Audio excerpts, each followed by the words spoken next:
Hey, welcome back to another episode of Ask Me Anything by TGI. So, the question for today is, what advice would you give to a new investor? Well, there are many areas in investing that we can possibly cover on. But for a starter for today's sharing, I would like to focus on the topic of buying stocks. One of the greatest mistakes inexperienced investors make is in buying cheap stocks just because they're selling at a low price. Price itself is not an indication of cheapness. And in selecting stocks, it is important for an investor to understand which industries are in the strongest positions, which are less strong, and which are comparatively weaker or very weak. Investors must first come up with a list of strong stocks.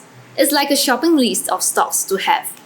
And for companies in the weak industries, avoid them altogether, no matter how cheap they are.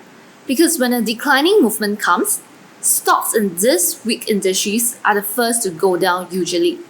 And when the market eventually recovers, they will also be the ones who do so with the greatest difficulty. Then on the other hand, another mistake is to be buying good stocks, but at a too high a price. Some investors, they are not willing to buy when the price of a good stock goes down, but they buy mostly when the prices is going up or almost near the top.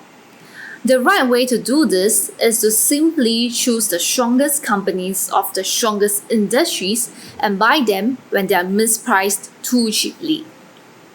Are you new to investing, or have you been grappling with some unanswered questions in your investing journey? Send your burning questions in to us at Ask Me Anything with TGI. I've posted the link in the description below.